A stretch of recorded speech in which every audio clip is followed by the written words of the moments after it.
Now, today, and I can't stand you, Duke Energy. Tonight, negotiations are underway that could change how one major Bay Area city gets its power. And it may also impact your bill. Right now, Duke Energy services all the areas you see in red here. But just hours ago, the mayor of Clearwater and president of Duke Energy Florida spoke about the city's proposal to ditch the power company. They should. The company rips us off because here's why. They have no other competition. They know that we have no other way. Okay. It's like a monopoly. There's nothing else. There's no competitors. So you have to pay the prices.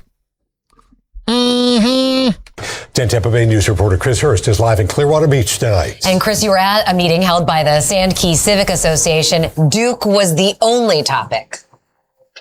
Yeah, those bills are ridiculous.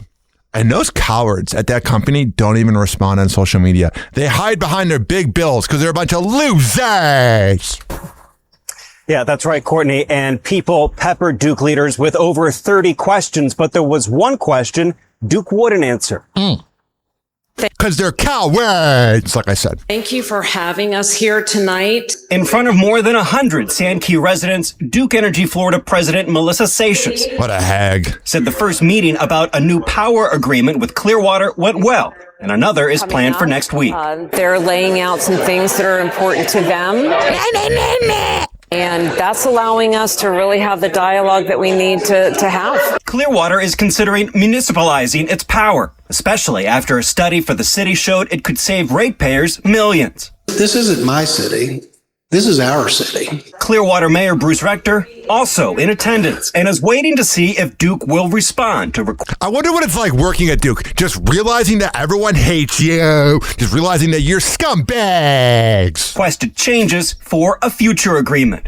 We were mainly presenting some ideas, some things we thought could be done differently as a city, and Duke listened. They listen, but they're not going to do anything.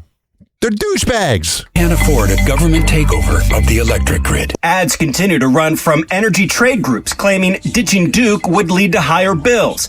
Okay, this is what drives me nuts, is the people that are pro-Duke throw out, well, there's no point of doing it because it's going to be higher rates. Why not try?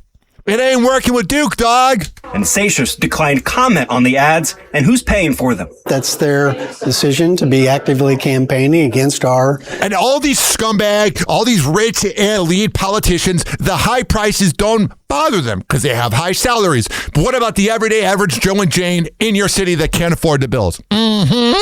assuming control of the electric utility.